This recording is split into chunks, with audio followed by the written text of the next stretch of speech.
Vem para cá, Fernando Nakagawa, Renata Agostini. Ele já está aí? A riqueza em forma de gente?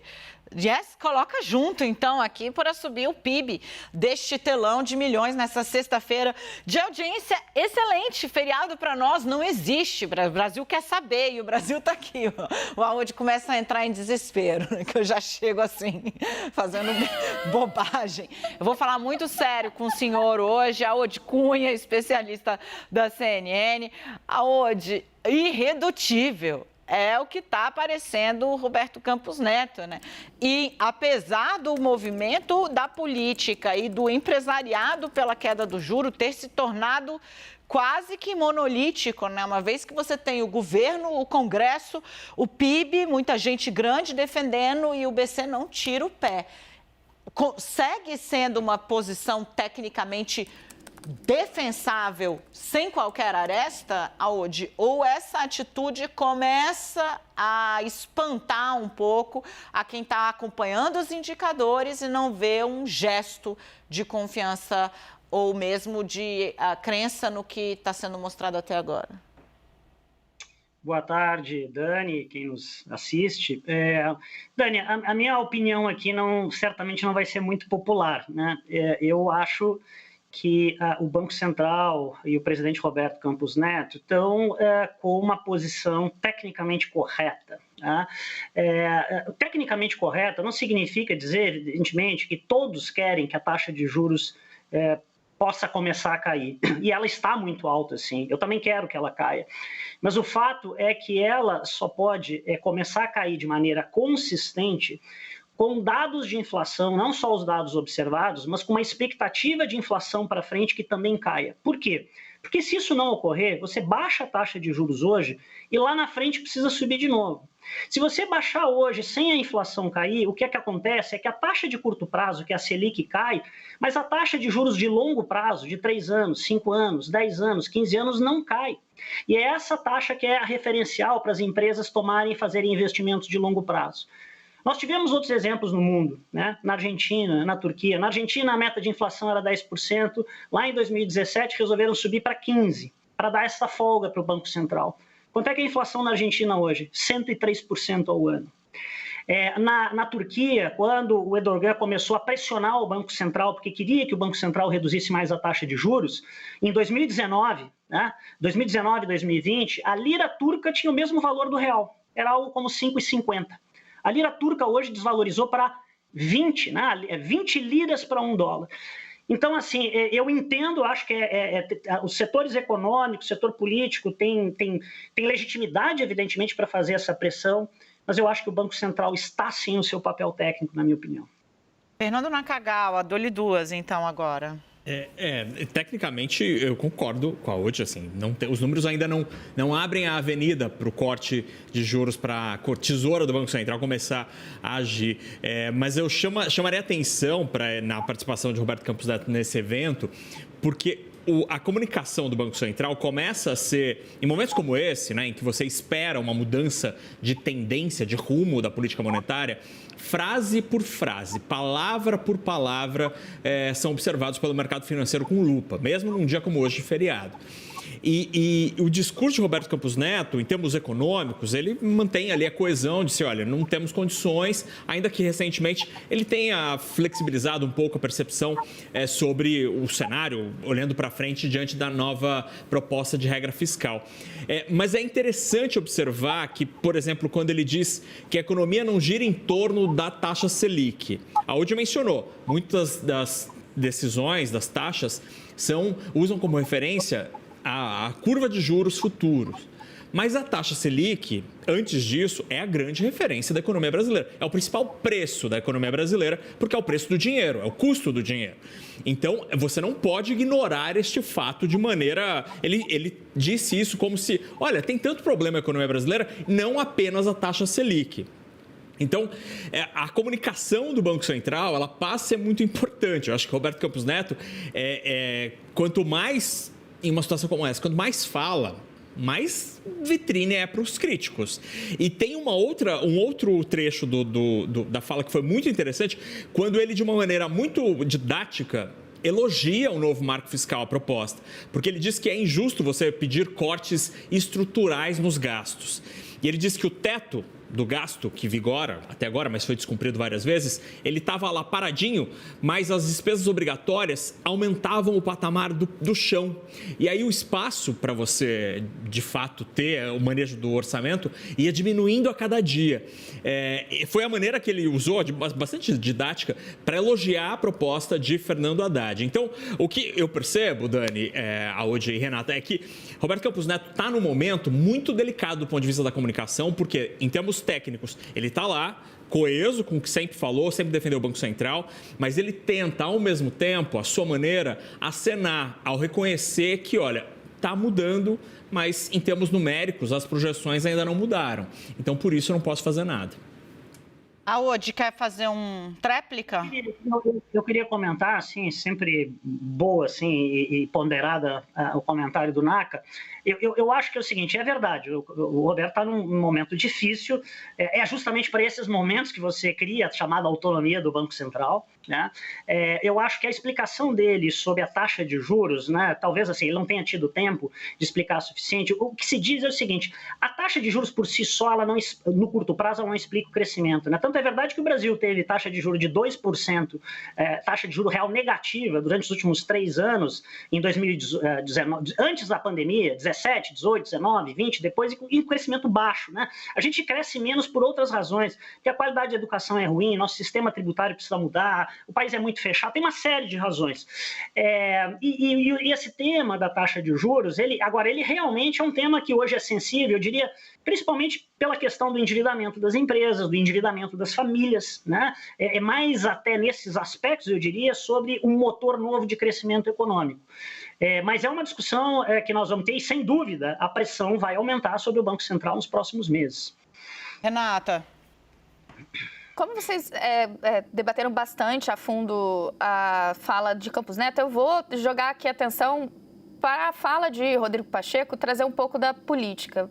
Porque, por mais que o presidente do Senado, do Congresso Nacional, use, como lhe é habitual, né, palavras muito bem escolhidas, um tom muito afável, não me parece que difere o que ele fez do que a gente vinha vendo de integrantes do governo, ou do próprio Lula, quando fala, não tem explicação para baixar os juros. Olha, presidente, tem, o Banco Central está dando, você pode não gostar, você pode discordar, mas as explicações estão ali.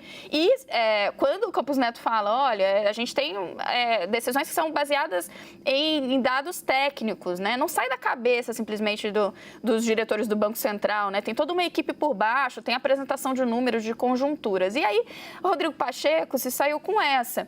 Não, eu sei que tem ali a independência do Banco Central, eu até votei, né, por ela, mas eu pediria sensibilidade. No fundo, se a gente espremer, a gente, para concordar com o Rodrigo Pacheco, a gente teria de partir do ponto de que parte da diretoria do Banco Central, ou toda ela, não está baixando os juros porque não quer. E isso não para de pé. Se ele defendeu a independência do Banco Central, ele, claro, sabe que essa forma como o Banco Central ele é construído e se organiza, e também o Comitê de Política Monetária, isso implica em tomar decisões baseadas no que a economia está entregando nesse momento, na resiliência da inflação, né, na curva de juros e tudo, e por aí vai. Se a gente for pedir sensibilidade dos diretores do Banco Central, aí a gente está, sim, puxando o Banco Central para a arena política, e não me parece que é o caminho que o país escolheu quando votou pela independência do Banco Central. Eu quero só fazer uma ponderação de novo de vida real, tá? Aquela, né, que a gente estava aqui falando ao longo do 360, um pouco sobre... Tem a realidade, que é o que a Renata está falando ali, né, de como o Banco Central e o espírito da lei, etc e tal, e tem o discurso da política, né? Na política tem um peso diferente. Quando você tem Luiz Inácio Lula da Silva falando a respeito do juro, é alguém que o Congresso lá atrás decidiu desvincular o Banco Central seja deste presidente, seja do anterior. O problema é que do anterior ele fazia parte do grupo ministros de Bolsonaro, ele se colocou lá, mas tudo bem. Tirando esse vínculo talvez afetivo, legalmente ele não está submetido aos interesses do presidente da República, mas ao Senado ele não é imune. É a casa onde ele tem de prestar contas, é a casa onde vai ter de fazer o debate e é a casa onde vai ter de defender, em última instância, o mandato dele lá, porque é a casa que tem o mandato dele na mão. Então, quando você tem o presidente do Senado te dizendo, querido, por favor, seja um pouco sensível, que é o limite do que Rodrigo Pacheco consegue fazer de pressão em alguém publicamente, você tem um tiro de alerta. Como eu disse, né, chega-se no momento em que, apesar da análise de que tecnicamente o BC está fazendo o correto, chegou num ponto em que, de maneira monolítica, a política está defendendo que os juros assim está chegando num patamar sufocante. E Dani, você me permite, porque Claro. na política monetária, a Ode pode nos corrigir e nos pontuar isso, existe uma coisa que é técnica, existem parâmetros, então como se eu fosse dirigir um carro, eu preciso olhar o GPS, eu preciso olhar a velocidade, o tanque de gasolina, mas existe uma discricionalidade também. A economia é uma ciência humana e não é apenas na frieza dos números. E talvez o mundo político tente acionar essa discricionalidade. Não é o principal motivo, não é o principal motivador das decisões do Banco Central, mas ela existe.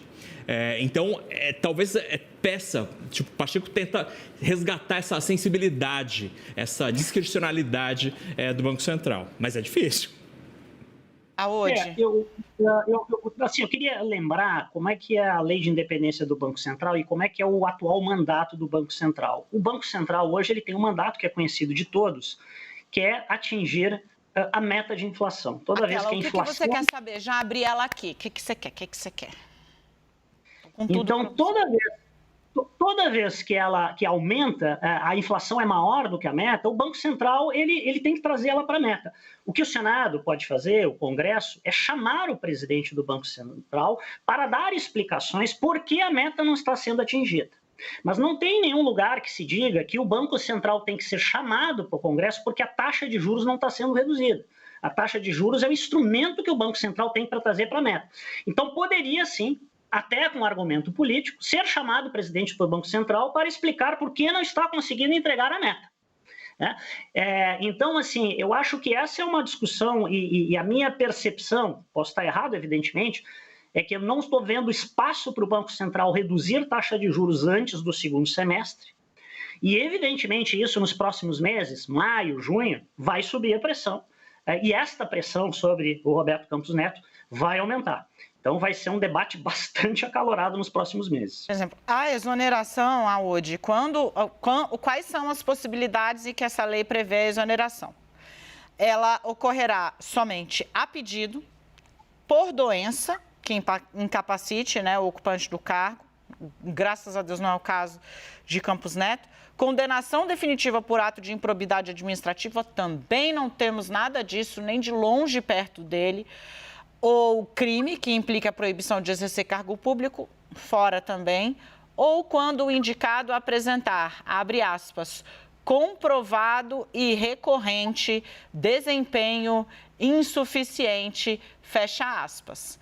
Aí o CMN submete esse pedido ao presidente da República e a política entra, né? E a exoneração passa pelo Senado, ou seja, o Senado é quem, né? Sem o Senado não se corta. E aí, Aode, tem uma singularidade, eu preciso encerrar, porque, o Aode é um cara ocupadíssimo, o tempo dele vale dinheiro, eu já estou prendendo ele aqui há bastante. 2, a gente tem que entregar outros assuntos, mas aí, Aode, aí eu acho interessante para vocês verem como a política, ela é genérica quando lhe interessa. Assim como a lei do impeachment para presidente da República, tem lá crimes específicos, mas existem questões que podem ser gatilho de um impeachment que são muito genéricas. Basicamente, quando a política entende que precisa, cabe, né, no impeachment de presidente da República. E foi um espaço deixado aqui também no caso da autonomia do BC. O Congresso sabe resguardar para si um poder discricionário.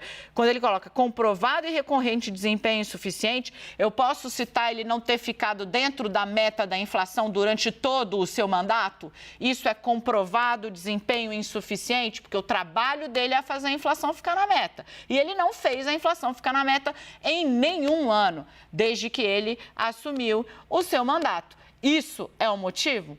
Se a política quiser, Aode, neste caso, eu aposto com você. Vira motivo. Se a política quiser, vira. Então, Daniela, mas você está fazendo alarde, você acha que a gente está perto disso? Não. Eu estou dizendo só que deu-se um passo, porque você tinha ali... A primeira resposta da política às críticas do Lula foi: nós não vamos recuar um passo, 1 centímetro na autonomia do Banco Central. A segundo passo, né, passados 4 meses, você tem o Congresso Nacional falando, mas realmente, né, querido, me ajuda a te ajudar. Então, para a gente ter isso em mente. Fala, Naquinha. Não, eu acho que isso dá. Eu concordo. Quando a política quer, qualquer argumento é argumento. Você que vale milhões, fecha hoje? Bom, eu acho que sim, é a mesma coisa, né? A política cabe tudo. Geralmente o que acontece em sociedades mais maduras é que você vai criando instituições que são mais resilientes a exageros da política. E, de novo, pode sim, deve o presidente do Banco Central ser chamado e ser, eventualmente, responsabilizado por insuficiência de desempenho. Só relembro que, neste caso específico, o tema é trazer a inflação para a meta. E não a taxa de juros está alta. Isso não tem previsto. Agora, se a política assim interpretar, tudo pode.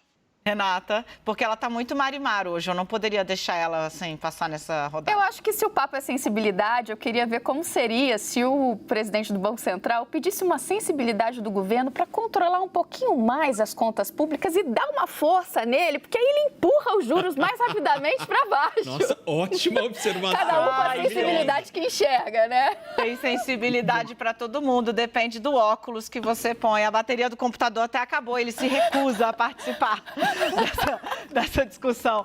Aode, eu quero só... Bota todo mundo aqui para mim, Edu, é possível? Só para me despedir, eu falei muito sério hoje aqui no 360 com a Aode, então vai que ele fica achando que é porque a gente parou de gostar dele.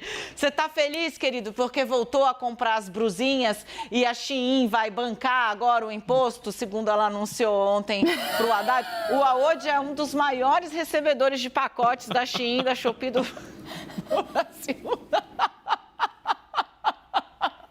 É brincadeira, esse homem nunca viu uma gigante do e-commerce aqui, ele também só conhece a Amazon. Fala, querido.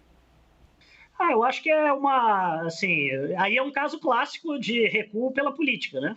Foi exatamente isso que aconteceu.